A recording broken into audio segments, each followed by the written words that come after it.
माधव कुंज बिहारी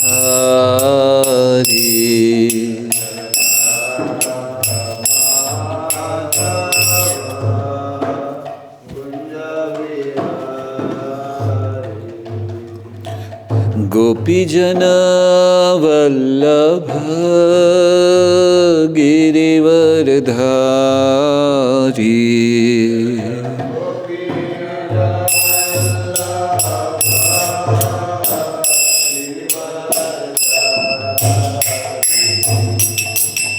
गोपीजन वल्लभ गिरिवरधारी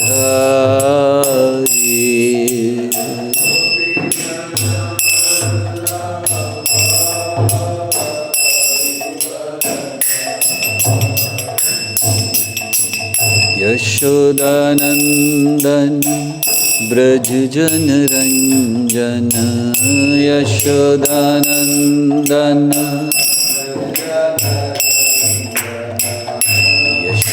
यशोदानंदन ब्रज जन रंजन यशोदा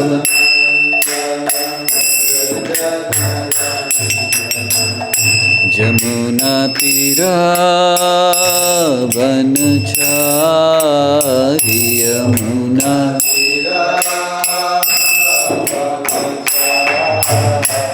जमुना तीरा वनचारी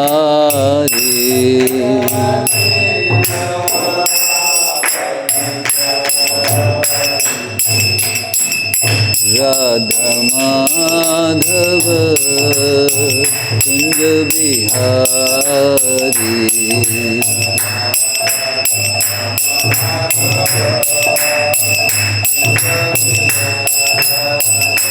जय Radha Madhav Kunj Bihari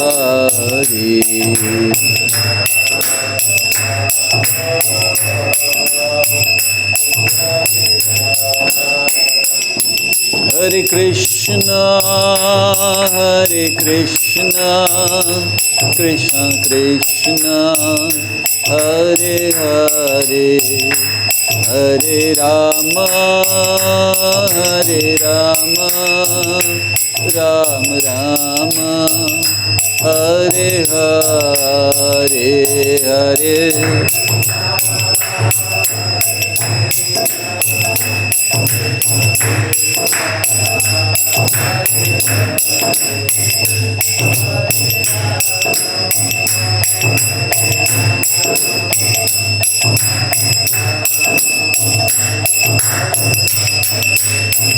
Hare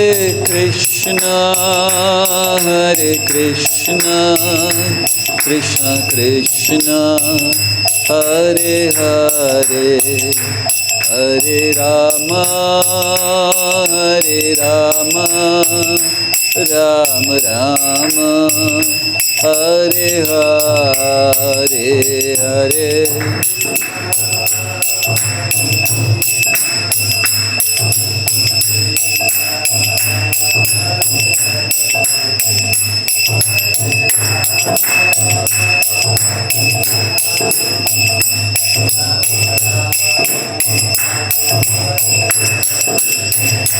Jaya Prabhupada, Jaya Prabhupada, Prabhupada, Srila Prabhupada.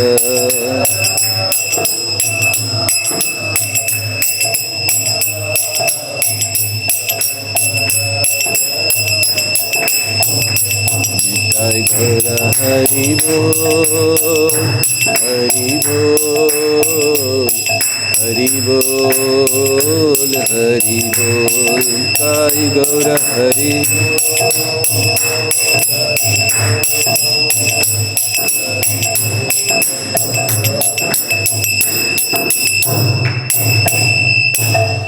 जय ओम विष्णुपाद परमहंस परिव्राज कचार्य अष्टोत्तर श्रीमद् भय चरणारविंद भक्ति वेदांत स्वामी शिल प्रभुपाद की जय। इस्कॉन बीबीटी फाउंडर आचार्य शिल प्रभुपाद की जय। उपस्थित भक्त वृंद की जय, उपस्थित भक्त वृंद की जय, उपस्थित भक्त वृंद की जय। श्री श्री गुरु गौरांग की जय। ओम नमो भगवते वासुदेवाय, ओम नमो भगवते वासुदेवाय, ओम नमो भगवते वासुदेवाय।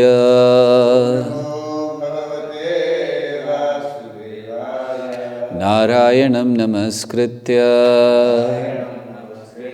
नरं चैव नरोत्तमं देवीं सरस्वतीं व्यासं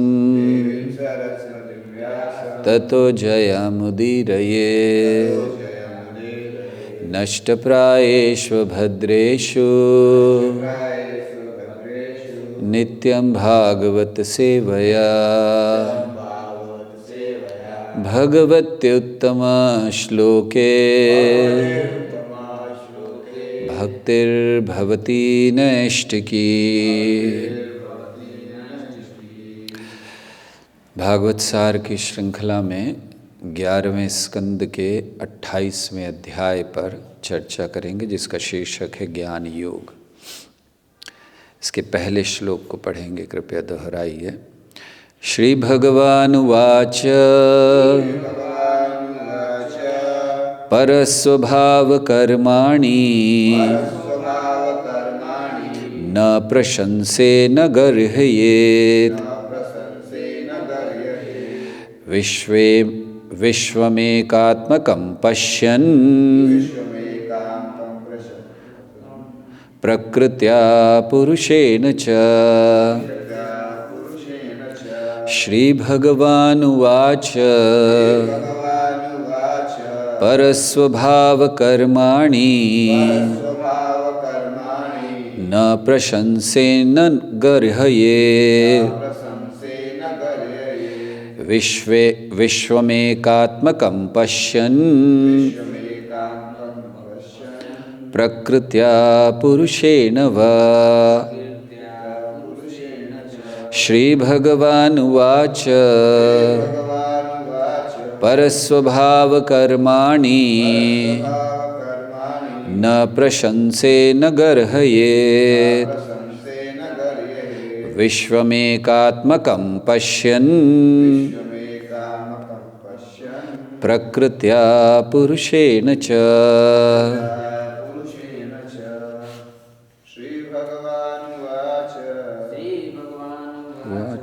परस्वभाव कर्माणि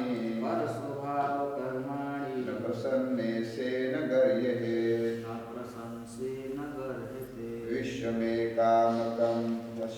विश्वमेकात्मकं पश्यन्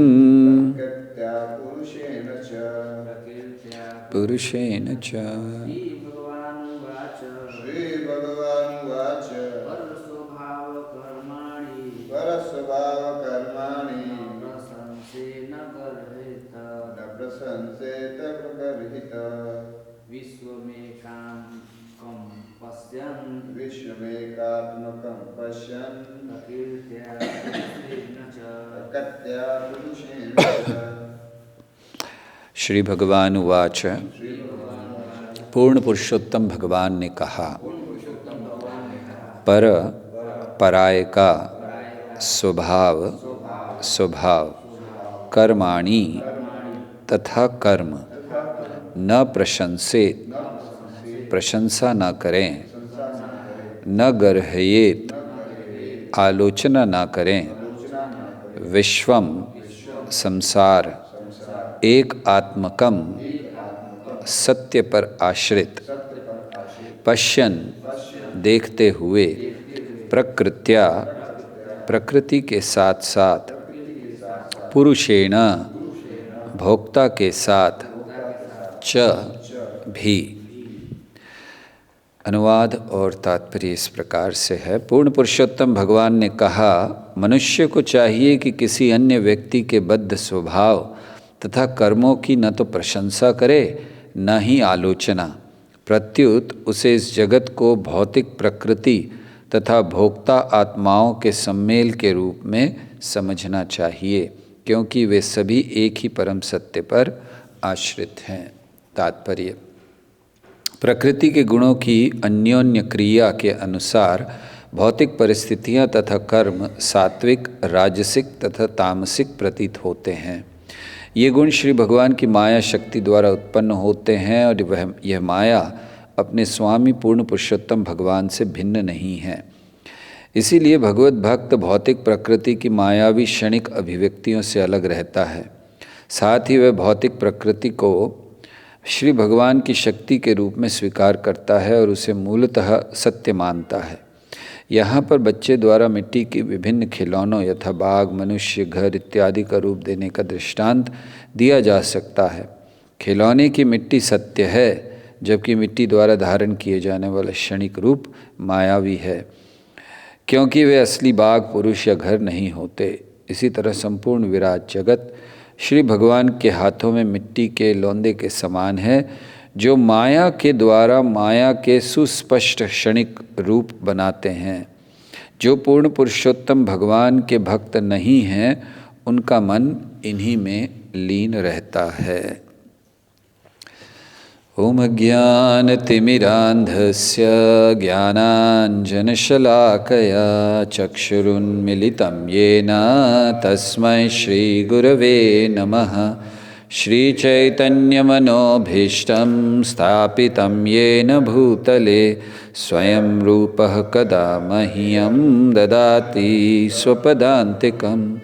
वन्देऽहं श्रीगुरो श्रीयुतापदकमलं श्रीगुरून् वैष्णवांश्च श्रीरूपं साग्रजातं सहगण रघुनाथान्वितं तं सजीवं साद्वैतं सावधूतं परिजनसहितं कृष्णचैतन्यदेवं श्रीराधाकृष्णपादान् सहगण ललिता श्रीविशाखान्वितांश्च।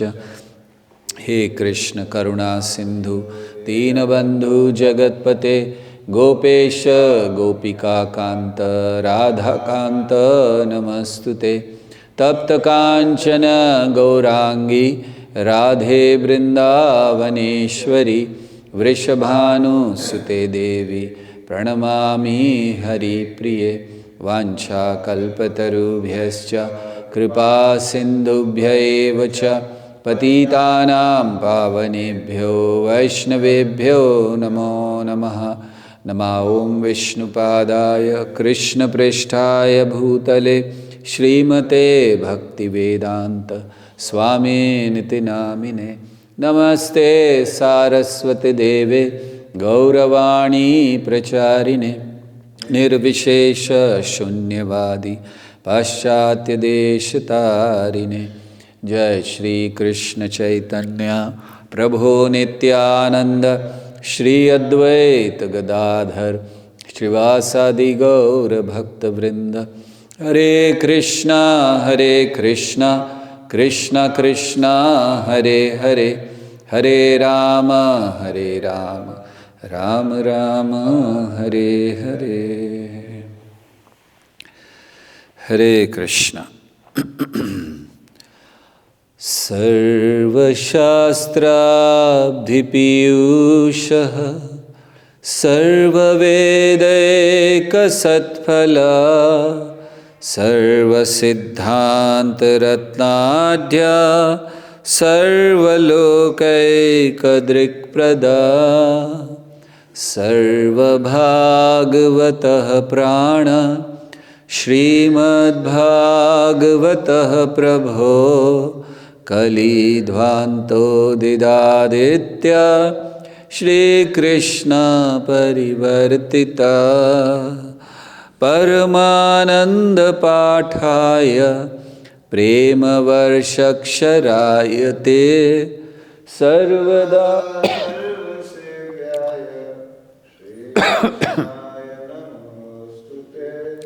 मदेकबन्धो मत्सङ्गी मद्गुरो मन्महाधन मन्निस्तारकमद्भाग्य मदानन्दनमस्तुते असाधु साधु तदाईन अतिनीचोचतः कर हानमुञ्च कदाचिन्मां प्रेम्णा हृत्कण्ठयो स्फुर। हरे कृष्णा। तो ये 28वां अध्याय है। अब हम लोग इस स्कंद की समाप्ति पर आ रहे हैं। बस 2-3 अध्याय ही बाकी हैं इसके बाद। और साथ ही साथ श्री कृष्ण जो उद्धव को गीता सुना रहे हैं उसका भी समापन होने ही वाला है। अगला अध्याय आखिरी अध्याय है इस उद्धव गीता का। भगवान अपने उपदेश समाप्त करेंगे।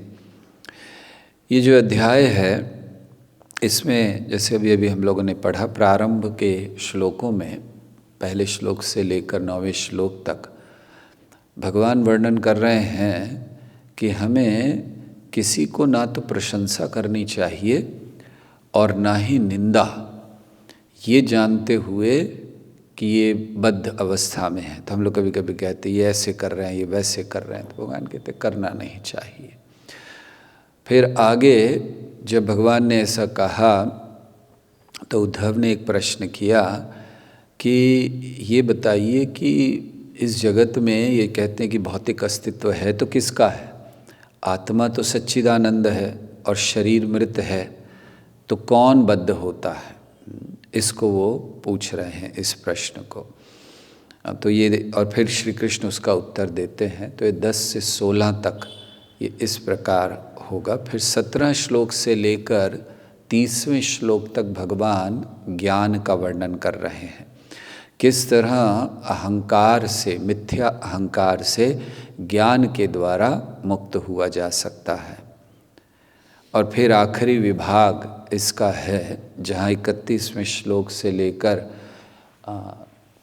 अंत तक 44 श्लोक तक भक्ति योग का वर्णन किया जाएगा। भगवान बताएंगे भक्ति सर्वश्रेष्ठ है।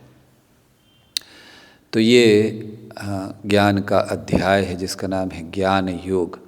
एक प्रश्न आता है कि श्री कृष्ण ने भक्ति का वर्णन कर दिया, अभी पिछले अध्याय में विग्रह सेवा का वर्णन कर दिया, कैसे भगवान के विग्रह की सेवा करनी चाहिए, अब फिर से ज्ञान का वर्णन क्यों कर रहे हैं?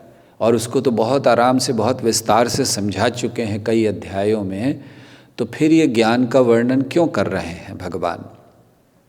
तो इसके बड़े महत्वपूर्ण कारण हैं। पहला कारण, भगवान फिर से ज्ञान को एक तो सार के रूप में प्रस्तुत कर रहे हैं, जो भी उन्होंने कहा है उसको सार के रूप में। लेकिन क्यों प्रस्तुत कर रहे हैं? ये दिखलाने के लिए कि भक्ति कितनी सरल है और ज्ञान कितना कठिन है। ये सबसे पहला कारण वे बता रहे हैं कि भक्ति बहुत सरल है लेकिन ज्ञान ये बहुत कठिन है। तो दोनों मार्ग, इसीलिए फिर से भक्ति का भी अभी बताया बहुत सरल है, क्या करना है? भगवान की पूजा करनी है, भगवान की आराधना करनी है, नाम लेना है। अब ज्ञान को बता रहे हैं कि लेकिन ज्ञान बहुत कठिन है। कठिन है कहने का अर्थ है आवश्यक भी नहीं है। भक्ति बहुत सरलता से कृष्ण को जब प्राप्त कर सकते हैं तो क्यों बेकार में इतनी मेहनत करना? और अंततः आना तो भक्ति में ही पड़ेगा। दूसरा कारण ज्ञान देने का ये है कि भगवान उन भक्तों को जो भक्ति में लगे हैं, अभी उन्होंने भक्ति की बात कर दी, तो जो भक्ति में लगे हैं उनको भक्ति की गहराइयों में जाने में सहायता करेगा ये ज्ञान। तो केवल ऊपरी तौर से भक्ति ना हो, उसके बहुत अच्छी गहरी समझ के साथ भक्ति कर सकें, इसीलिए भगवान ज्ञान दे रहे हैं। क्योंकि भक्ति बिना समझ के जब की जाती है तो केवल ऊपरी रह जाती है। तो दूसरा कारण है। तीसरा कारण है कि कभी कभी हम भक्ति करते हुए भी कुछ बाहरी चीज़ों को केवल देखते हैं, अंदर से अपने आप को हम मजबूत नहीं करते। जैसे प्रभुपाद समझाया करते थे, now is the time to boil the milk. तो इसीलिए वो बाहरी भक्ति ना हो जाए कि ठीक है हमें डीटी वर्शिप करना है, ठीक है हमें ये सब करना है, हो गया भक्ति हो गई। नहीं, ज्ञान बहुत आवश्यक है क्योंकि भक्ति को गहराई से, भक्ति के महत्व को समझने में मदद करता है। इसीलिए भगवान इस ज्ञान का वर्णन अब इस अध्याय में कर रहे हैं। तो भगवान बता रहे हैं कि जो ज्ञान योगी होता है उसको मोह को त्याग देना चाहिए। कैसे त्याग देना चाहिए? उसको इस जगत को क्या देखना चाहिए कि एक बद्धात्मा है जो भोग करना चाहता है और दूसरी ओर भौतिक जगत है, बस इन दोनों के मिश्रण से सब कुछ हो रहा है। तो इसलिए यहाँ पर वो कह रहे हैं कि ये जो अभी हमने पढ़ा कि हमें ना तो बहुत गुणगान करना चाहिए ना निंदा करनी चाहिए। ये देखना चाहिए कि हर जीव संघर्ष कर रहा है, तो हम क्यों किसी की निंदा करें, क्यों किसी को हम बहुत ज़्यादा गुणगान करें। जितने भी क्रियाएं यहाँ पर हो रही हैं ये भौतिक प्रकृति और आत्मा के बीच जो भी आदान प्रदान होता है उसी के द्वारा है। उसमें अच्छा और बुरा क्या है? तो इसलिए इस गुणगान करने की प्रवृत्ति और निंदा करने की प्रवृत्ति को त्यागना चाहिए। कारण क्या है? क्योंकि अभी हम लोग सोच रहे हैं कि अरे निंदा करना तो ठीक है, त्याग दें, गुणगान करना क्यों त्यागना है? अच्छा है, कोई किसी के पास अच्छे गुण है उसका गुणगान करना चाहिए। तो बताया जा रहा है कि निंदा करना और गुणगान करना ये दोनों द्वेष पर आधारित होते हैं। द्वेष पे कैसे आधारित हो सकते हैं? हम किसी की निंदा करते हैं, जो कुछ अच्छा नहीं कर रहे हैं हम उनकी निंदा करते हैं। किस लिए? अरे मैं ज़्यादा अच्छे से जानता हूँ, तुम्हें कुछ नहीं पता है, मैं श्रेष्ठ हूँ। तो ये द्वेष हो गया, मैं सब कुछ हूँ। दूसरी ओर अगर हम किसी का गुणगान कर रहे, कोई हमसे ऊपर है, हम उसका गुणगान करते हैं तो भी द्वेष है, क्योंकि हम वहाँ तक पहुँचना चाहते हैं, हम इसलिए गुणगान कर रहे हैं, तो वो भी द्वेष है। तो इसलिए भगवान यहाँ कह रहे हैं ना तो गुणगान करें ना ही हम निंदा करें। क्यों? ये देख लें कि ये सब जो चीज़ें हो रही है, कोई अच्छा कर रहा है कोई बुरा कर रहा है, जब तक वो भक्ति नहीं कर रहा तब तक केवल आत्मा और भौतिक जगत का ये कुछ चल रहा है। इसीलिए भक्ति की दृष्टि से या भगवान की दृष्टि से पाप और पुण्य दोनों पाप हैं, अच्छा और बुरा दोनों बुरे हैं इस जगत में। क्यों? क्योंकि दरअसल वो है ही नहीं। जिस चीज़ को हम देख रहे हैं, जैसे हमने देखा कि अरे इसने हत्या कर दी है, अरे इसने बहुत गलत काम किया है, वो दरअसल अगर आत्मा की दृष्टि से देखा जाए तो उसको भौतिक जगत का बंधन वो करा रहा है। तो ज्ञानी उसको देखता है। इसका अर्थ ये नहीं है कि वो कुछ करता नहीं है, लेकिन देखने की दृष्टि क्या होनी चाहिए, इसीलिए वो द्वेष उत्पन्न नहीं करता। तो ये महत्वपूर्ण बात यहाँ भगवान समझा रहे हैं, क्योंकि हमें जानना चाहिए कि ये जो भौतिक जगत है, भौतिक जीवन है, ये अपूर्ण है, इसमें पूर्णता है नहीं भौतिक जीवन में। तो आप इस अपूर्ण जीवन में अच्छा और बुरा ढूंढ रहे हो, कोई लाभ नहीं है। इसीलिए कहा जाता है कि इस अपूर्ण जीवन में अच्छा बुरा ढूंढने से अच्छा कृष्ण भावना भावित होने का प्रयास कीजिए। हम सोचते हैं, जैसे मान लीजिए कि दो लोगों में झगड़ा हो रहा है, तो हम एक को कहते हैं ये सही है, हम दूसरे को कहते हैं वो गलत है। हमें सही गलत के चक्कर में पड़ने से ज़्यादा महत्वपूर्ण है कि क्या व्यक्ति कैसे कृष्ण भावना भावित है उसको देखना। तो हम जब अपने आप को स्थापित करना चाहते हैं कि मैं एकदम सही हूँ, कोई कहता है मैं गलत नहीं हूँ, मैं सही हूँ, मैं सही हूँ, तो सही है ये स्थापित करना इस जगत में महत्वपूर्ण है या कृष्ण भक्ति में रमे रहना ये महत्वपूर्ण है। तो इन सब का अर्थ भगवान ये नहीं कह रहे हैं कि कुछ भी गलत हो रहा हो, कुछ भी हो रहा, चुपचाप बैठे रहो, सहन करते रहो, सब ठीक है, चल रहा है। नहीं, ज्ञान के आधार पर उसमें आप द्वेष उत्पन्न ना करो किसी के प्रति, लेकिन हाँ उनको सही करना ये तो कर्तव्य है। तो इस तरह से भगवान इसको समझा रहे हैं कि इस जगत का अच्छा और बुरा ये तो केवल, वैसे भी देखें इस जगत में तो ये जुड़ा हुआ है। किसी व्यक्ति के लिए कोई अच्छा है और वही चीज़ किसी दूसरे व्यक्ति के लिए बुरा है। जैसे उदाहरण दें कि किसी के दांत में दर्द होना बहुत बुरा है, लेकिन एक दांत के डॉक्टर के लिए वो बहुत अच्छा है। क्योंकि दांत में दर्द नहीं होगा उसका काम कैसे चलेगा। तो जब लोगों के दांत में दर्द होता है उसका अच्छा। या मान लीजिए कभी कभी बारिश आती है, हम लोग बाहर जाना चाहते हैं, बड़ी तेज़ बारिश आ गई है, हमें लगता है क्या बारिश आ गई, इतना ख़राब पानी भर गया, ये सब हो गया। लेकिन बारिश आती है तो जो छतरी बेच रहे हैं उन लोगों के लिए बहुत अच्छा है। बारिश नहीं आएगी तो छतरियाँ नहीं बिकेंगी उनकी, रेनकोट नहीं बिकेंगे। तो इस तरह से ये जो अच्छा और बुरा है ये संबंधित है, रिलेटिव है, किसी चीज़ के आधार पर है। भगवान इसको बताने के लिए 3 उदाहरण दे रहे हैं। पहला देते हैं छाया का, दूसरा देते हैं गूंज, जब हम कुछ कहते हैं तो गूंजता है शब्द, तो उस गूंज का दे रहे हैं। और तीसरा दे रहे हैं कि वो जो मृगचरिका होती है या मरीचिका जिसको कहते हैं, कि आप देख रहे हो दूर से बहुत सारी रेत पड़ी है, आप देखते हो पानी है, आप जाकर ऐसे हाथ उठाते हो तो गर्म रेत हाथ में आती है। तो ये 3 उदाहरण दे रहे हैं भगवान कि कैसे इस जगत में अच्छा और बुरा ये सब दरअसल एक मोह है। कैसे मोह है तो बताते हैं कि जैसे हम छाया देखते हैं और डर जाते हैं छाया देखकर, या कभी कभी गूंज सुनकर डर जाते हैं। तो ये जो डर उत्पन्न करता है ये मोह उत्पन्न करता है। तो इस दृष्टि से हमें जीवन में क्या करना चाहिए, हमें कृष्ण भावना भावित सत्यता की ओर, कृष्ण की ओर, धर्म की ओर बढ़ना चाहिए। तो ये जानना चाहिए, भगवान कह रहे हैं कि व्यक्ति को ये समझ लेना चाहिए कि जिस चीज़ का भी प्रारंभ है और जिसका अंत है वो परम सत्य नहीं हो सकता। इसी चीज़ को भगवद गीता में भी भगवान कहते हैं। इस गीता में अगर हम देखें तो बहुत से ऐसे उपदेश मिल रहे हैं जो गीता में भगवान कह चुके हैं। तो ये एक श्लोक है गीता में, यही संस्पर्श जा भोगा दुख योनया एवते आद्यंतवंत कौन्तेय न तेषु रमते बुधा, कि जिसका आदि है और जिसका अंत है उसमें बुद्धिमान व्यक्ति आनंद नहीं लेता। तो यहाँ पर यही बात भगवान बता रहे हैं कि हमें पता होना चाहिए कि भौतिक जगत, इसमें हर वस्तु का आरंभ है और हर वस्तु का अंत है, ये परम सत्य नहीं है। इसीलिए क्या करना चाहिए, बिना आसक्ति के जीना चाहिए।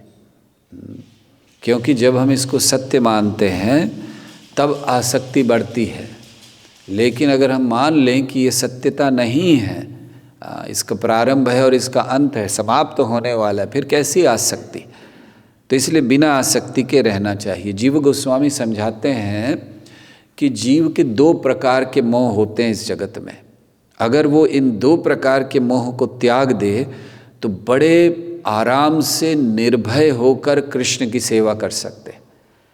लेकिन ये 2 भय बने रहते हैं, 2 मोह बने रहते हैं जीव के।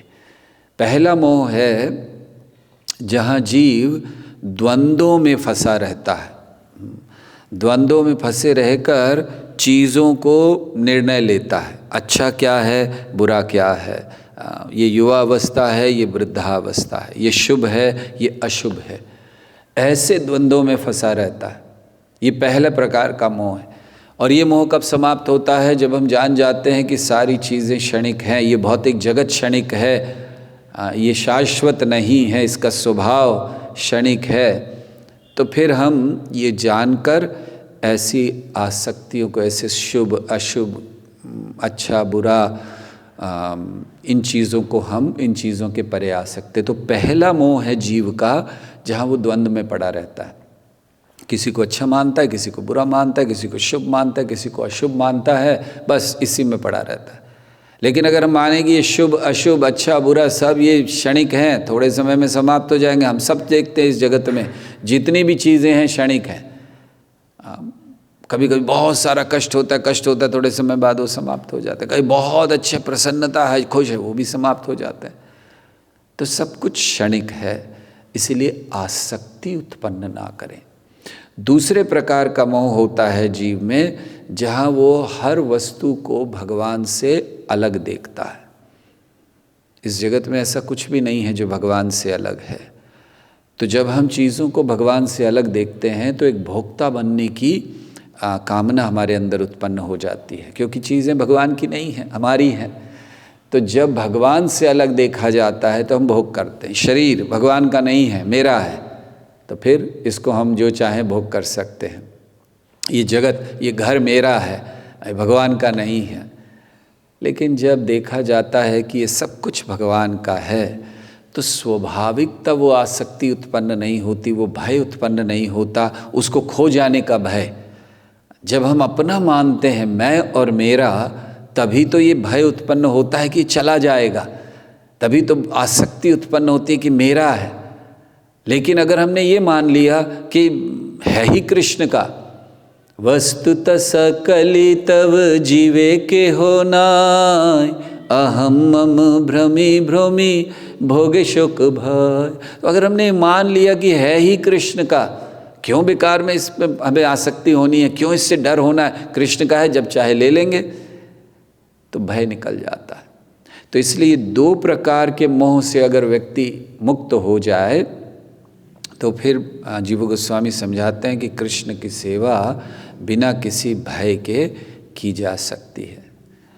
तो इसीलिए भगवान इस विभाग में इसको कहते हैं कि हमें ये द्वंद्वों से परे जाना है। निंदा करना या गुणगान करना, अच्छा देखना, बुरा देखना, शुभ देखना, अशुभ देखना, इस जगत में सब कुछ एक ही है। क्या है कि वो केवल क्षणिक है, चला जाने वाला है।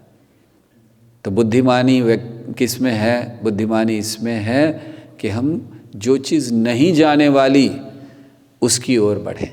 चाणक्य पंडित भी इस बात को कहते हैं कि वो व्यक्ति मूर्ख है जिसने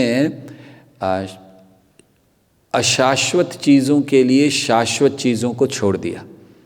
तो शाश्वत चीज़ तो चली गई, छोड़ दिया, पकड़ा हुआ है अशाश्वत, थोड़े समय में ख़त्म होगा। जैसे हम लोग कभी कभी रेत को पकड़ लेते हैं, रेत के कण, थोड़े से रेत सब निकल जाएंगे, रेत हाथों से। तो इसीलिए मूर्खता है वो। तो यही चीज़ भगवान यहाँ बता रहे हैं। तो जब उद्धव ने ये सुना तो कि जीव इस भौतिक जगत में है इत्यादि, तो उद्धव के मन में प्रश्न आया। उद्धव ने भगवान से प्रश्न किया कि ये जो आप बोल रहे हो भौतिक अस्तित्व है, ये कौन अनुभव करता है? क्योंकि आत्मा सच्चिदानंद है, उसका इस भौतिक जगत से कुछ लेना देना नहीं, शरीर मृत है, तो अनुभव कौन कर रहा है? आप कह रहे हो कि भौतिक जगत में, भौतिक जगत का अनुभव हो रहा है, ये सोच रहे, वो सोच रहे, मोह में है, तो कौन होता है? तो भगवान उसका उत्तर देते हैं कि जब जीव ये मिथ्या अहंकार से आवृत्त हो जाता है, भगवद गीता में भी भगवान कहते हैं आवृत्तम ज्ञानम एतेना, जब आवृत्त हो जाता, ढक जाता, तो जब जीव और जीव का मिलन कहना चाहिए, जब मिथ्या अहंकार से होता है, झूठी पहचान से होता है, तब वो इस जगत में भौतिक अस्तित्व का अनुभव करता है। ये भगवान बता रहे हैं। क्योंकि तो इसका अर्थ क्या है कि जीव का मिलन भगवान से होना चाहिए। तो जब जीव का मिलन मिथ्या अहंकार से होता है, भौतिक जगत प्रकट होता है। वही जीव का मिलन जब भगवान से होता है, आध्यात्मिक जगत प्रकट होता है।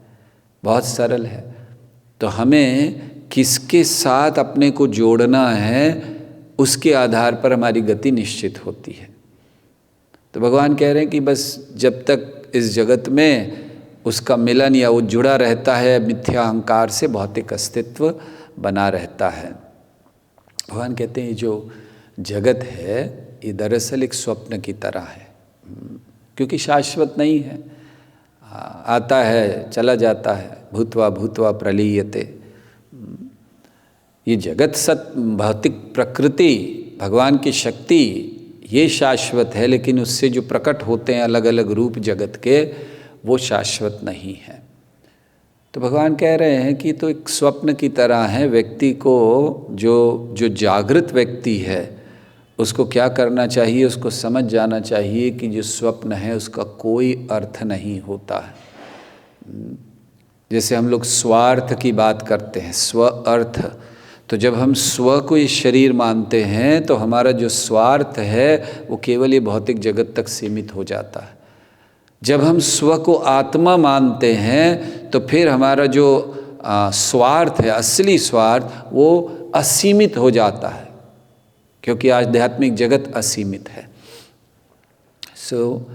भगवान इस बात को बता रहे हैं कि जो बुद्धिमान व्यक्ति, जो जागृत व्यक्ति, जो सो नहीं रहा है, वो क्या सोचता है, वो जानता है। क्योंकि जब स्वप्न कब तक रहता है, जब तक नींद में है। जागृत व्यक्ति स्वप्न को ज़्यादा महत्व नहीं देता कि अरे ये हुआ था, वो हुआ था, हो गया, सपना था, भूल जाता है, उसके लिए कोई उसका अर्थ नहीं है। तो ये सब भगवान समझा रहे हैं कि मिथ्या अहंकार से होता है। हम शोक करते हैं, हमें डर लगता है, हम क्रोध करते हैं, हम लोभ करते हैं, हमारे जीवन में बहुत सारे कन्फ्यूजन्स आते हैं। ये सारी चीज़ें ये केवल मिथ्या अहंकार से उत्पन्न होता है। तो अब जब इतना कह दिया तो फिर स्वाभाविक है कि अब भगवान ये बताएंगे कि मिथ्या अहंकार से दूर कैसे जाना है। तो फिर भगवान कहते हैं कि मिथ्या अहंकार से दूर होना है तो ज्ञान और भक्ति दोनों चाहिए। कैसे ज्ञान और भक्ति दोनों चाहिए? क्या केवल ज्ञान से नहीं होगा? नहीं, ज्ञान से नहीं होगा। ज्ञान एक तलवार है, स्वॉर्ड ऑफ नॉलेज। मेरे ग्रंथ भी है ना, बुक है ज्ञान की तलवार। सो स्वॉर्ड ऑफ नॉलेज। तो ज्ञान क्या है? ये तलवार की तरह है। लेकिन तलवार रहकर कोई लाभ नहीं होना है। आप अपने बंधन को नहीं काट पाओगे जब तक वो तलवार बड़ी पैनी नहीं है, शार्प नहीं है। तो वो जैसे काटने के लिए वो चाकू होता है या तलवार होती है, शार्प होना चाहिए, पैना होना चाहिए, तभी जैसे ही मारा कट जाएगा। अब उसमें कुछ है ही नहीं, उसको मारो कुछ नहीं होने वाला। तो ज्ञान की तलवार, ज्ञान तलवार की तरह है और भक्ति उसको शापन करने का मार्ग है, उसको पहना करने का मार्ग है। तो जब तक भक्ति नहीं है तो ज्ञान का कोई लाभ नहीं होता है। इसीलिए हमें ज्ञान तो लेना ही है, लेकिन भक्ति पर आधारित ज्ञान। केवल शुष्क ज्ञान लेकर कोई लाभ होने वाला नहीं है। तो ज्ञान लेना है लेकिन भक्ति पर आधारित होना चाहिए वो ज्ञान। तो कैसे आता है ये ज्ञान? भगवान बताते ज्ञान वेदों से आता है। ज्ञान जब हम महान ऋषि मुनियों का, आचार्यों का अनुगमन करते हैं तब आता है। जब हम धर्म का पालन करते हैं बड़ी अच्छी तरह से तब ज्ञान आता है और इसके आधार पर साक्षात्कार होता है। तो ज्ञान, जैसे भगवद गीता में भी भगवान बताते हैं कि ज्ञान केवल पूर्ण नहीं है, विज्ञान भी चाहिए, साक्षात्कार भी चाहिए, उसको कुछ ज्ञान कार्य में लाने की भी आवश्यकता है। तो इसलिए ज्ञान और विज्ञान ये दोनों चाहिए। तो ज्ञान आएगा वेदों से, उपदेशों से, हम सुनेंगे, हम देखेंगे, लेकिन जब कुछ क्रियाएं करेंगे, साक्षात्कार होगा, वो भी बहुत ज़रूरी है। तो इसलिए भगवान कहते हैं कि ज्ञान का विज्ञान बनाना चाहिए, उसको जीवन में उतारना चाहिए। तो कैसे होता है ज्ञान का विज्ञान? सबसे पहले जो हमने सीखा है, जो सुना है, उसको हमें अपने जीवन में उतारना है। तो कैसे उतारेंगे? सबसे पहले इंद्रियों को वश में करके। अब इतना ज्ञान सुन लिया हमने कि मिथ्या अहंकार होता है, सब बंधन है, तो कैसे उसको जीवन में उतारना है? हमें इंद्रियों को संयम करना सीखना चाहिए। सो यहाँ समझा रहे हैं कि अपनी इंद्रियों को इंद्रिय विषयों से दूर कर लीजिए, ये बहुत महत्वपूर्ण है। और साथ साथ दूसरी चीज़, हमें माया से बहुत सावधान रहना चाहिए। तो दो चीज़ें जरूर करनी है। इंद्रियों को हम इंद्रिय विषयों से हटाएं, लेकिन सावधान भी रहें। ये ना सोचें कि अब माया मेरा कुछ नहीं कर सकती। कभी कभी मन में ये आ जाता है, जैसे श्रील प्रभुपाद एक समय अपने भक्तों से कह रहे थे कि माया मुझे छू नहीं सकती। सो जब ये सुना, भक्तों ने कहा वाह कितनी बड़ी बात है, माया छू नहीं सकती। फिर अगले दिन उन्होंने देखा कि प्रभुपाद भगवान के सामने खड़े हैं, हाथ जोड़े हुए बड़ी तीव्रता से कह रहे हैं कि भगवान मुझे माया से बचाइए। तो वो कह रहे हैं कि भगवान मुझे माया से बचाइए। तो भक्तों ने पूछा कि एक तरफ आप कह रहे हो कि माया से बचाइए और दूसरी तरफ आप कहते हो माया छू नहीं सकती। अगर माया आपको छू नहीं सकती तो फिर बचाने की क्या आवश्यकता है? तो भगवान ने कहा, प्रभुपाद ने समझाया कि क्योंकि मैं सतत भगवान से प्रार्थना करता हूँ रक्षा के लिए, इसीलिए माया छू नहीं सकती। तो अपने बल पर नहीं कि मैं इतना शक्तिशाली हूँ, मुझे कुछ नहीं होगा इस जगत में, ऐसा नहीं। ये भगवान की शक्ति है, इसीलिए हमें रोज़ भगवान से प्रार्थना करनी चाहिए। हमें शर्म नहीं आनी चाहिए प्रार्थना करने में, हमें प्रार्थना करनी चाहिए भगवान रक्षा करें इत्यादि। तो ये हमारे लिए आवश्यक है। तो यहाँ इसको बताया कि ज्ञान को अगर हमें उसको जीवन में उतारना है तो क्या करना चाहिए, हमें अपनी इंद्रियों को वश में करना चाहिए और माया के प्रति बहुत सजग रहना चाहिए और भक्ति में बहुत स्थिर रहना चाहिए। तो तीन चीज़ें करेंगे तब हम ये जो मिथ्या अहंकार है इससे दूर जा सकते। इंद्रियों को वश में कीजिए, इंद्रियों को खुला मत छोड़ दीजिए, माया से थोड़ा सा घबरा कर रहिए। प्रभुपाद कहा करते थे कि तकलीफ़ ये है कि मेरे भक्त माया से उतना नहीं डरते जितना डरना चाहिए, they are not sufficiently afraid of Maya. तो दूसरी चीज़, माया से घबराते रहना चाहिए, घबराना मतलब सावधान रहना चाहिए। और तीसरी चीज़, भक्ति में बहुत दृढ़ स्थिर रहना चाहिए। ये तीन चीज़ें हमें मदद करेंगी कि हम मिथ्या अहंकार से दूर जा सकें। तो फिर प्रश्न आता है कि ये मिथ्या अहंकार कैसे प्रकट हो रहा है। ये प्रकट होता है आसक्ति से, प्रमुखता। तो अब भगवान भक्ति का वर्णन करते हुए जा रहे, तो जब सावधान रहने की बात आई तो किनसे रहना चाहिए। इस भौतिक जगत में देवताओं से भी सावधान रहना चाहिए, क्योंकि वर्णन किया कभी कभी द्वेषी देवता होते हैं। तो वो क्या करते हैं, जो कोई भक्ति कर रहा है उसके पास बहुत सारी सुविधा भेज देते हैं, तो जिससे वो सुविधाओं में आसक्त हो जाता है। बहुत सारे शिष्य भेज देते हैं, कोई भक्ति कर रहा है, कोई गुरु बन रहा है, उसके पास बहुत सारे शिष्य भेज देते हैं। तो उसको लगता है बहुत अच्छा है, मैं बहुत अच्छा प्रचार कर रहा हूँ, मैं बहुत अच्छा व्यक्ति हूँ, मेरी बहुत अच्छी भक्ति है, भगवान की बड़ी कृपा है। नहीं, भगवान की कृपा नहीं है, भगवान देवता कर रहे हैं ये सब, उन्होंने भेज दिया बहुत सारा। जैसे जब कोई तपस्या कर रहा था तो इंद्र उसके पास अप्सराओं को भेजते हैं। तो ऐसे ही जब हम लोग यहाँ भक्ति करते हैं, कुछ अच्छा करने जा रहे हैं, तो दो प्रकार के बाधाओं को देवता भेजते हैं। एक आसक्ति, आसक्ति किसमें, परिवारजनों में, अपने भाइयों में, अपने बहनों में, अपने माता पिता में, अपने पुत्रों में, ये जो आसक्ति भेज देते हैं, तो ये भी देवता कर रहे हैं, ये एक बाधा डालते हैं। दूसरा, चलिए आप उससे दूर हो गए, आपने प्रचार करना शुरू कर दिया, शिष्य बना रहे हैं, तो बहुत सारे शिष्य भेज देंगे देवता। आपको अचानक करे सब ला रहे हैं, स्वामी जी आपसे ही दीक्षा लेनी, आप हमारे गुरु हैं, आपको बड़ा अच्छा लगता है, वाह कितनी कृपा हो रही है भगवान की। नहीं, वो देवता भेज रहे हैं। और फिर उनसे हम आसक्त हो जाते हैं कि मेरे शिष्य हैं, मैंने इनको प्रचार किया है इत्यादि।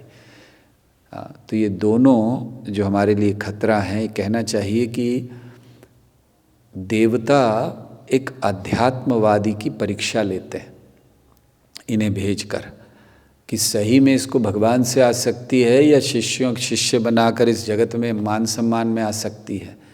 तो इसलिए भेजते हैं, एक परीक्षा होती है। भक्ति हम करें, लेकिन इस तरह के आसक्तियों में हम ना पड़ें। और इसलिए भगवान अब इस अध्याय के अंतिम विभाग में भक्ति की श्रेष्ठता को स्थापित कर रहे हैं।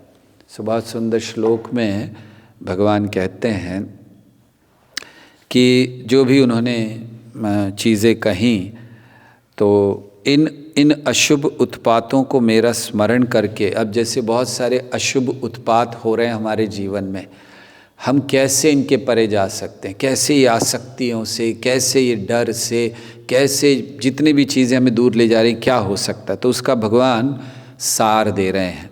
वे कहते हैं, इन अशुभ उत्पातों को मेरा स्मरण करके, मेरे पवित्र नामों का सामूहिक श्रवण और कीर्तन करके, या योग के महान स्वामियों के पद चिन्हों पर चलकर धीरे धीरे दूर किया जा सकता है। तीन चीज़ें भगवान दे रहे हैं कि कैसे हमारे जीवन में जो बाधाएं आ रही हैं या हमारी आसक्तियां बढ़ रही हैं, तो उन आसक्तियों को कैसे हम दूर कर सकते हैं। तो भगवान तीन चीज़ें कहते हैं। सबसे पहला, मेरा स्मरण। वो कह रहे हैं कि मेरा स्मरण करके। इसीलिए प्रभुपाद समझाया करते थे कि आप कहीं भी जा रहे हो, आप ट्रेन में जा रहे हो हरे कृष्णा बोलिए, आप बस में जा रहे हो हरे कृष्णा बोलिए, सड़क पर जा रहे हो हरे कृष्णा बोलिए। क्यों? उससे स्मरण तीव्र हो जाता है। तो ये पहली चीज़ भगवान कह रहे हैं कि मेरा स्मरण करके। दूसरा, पवित्र नामों का सामूहिक श्रवण और कीर्तन, नाम संकीर्तन आदि भी। तो इस श्लोक में कहते हैं कश्चिन्ममानुध्यानेन नाम संकीर्तनादिभिः योगेश्वरानुवृत्त्या वा हन्यात् शुभदान् शनैः। तो तीन चीज़ें उन्होंने कहीं, अनुध्यायेन, मेरा स्मरण करके। भागवतम के पहले स्कंद में कहा गया है यद अनुध्यासिनः युक्ता कर्म ग्रंथि निबंधनम छिन्दन्ति कोविदस्तस्य को न कुर्यात् कथारतिम। कि अनुध्याय जो स्मरण है भगवान का, ये एक तलवार की तरह है, सिना। और क्या करती है?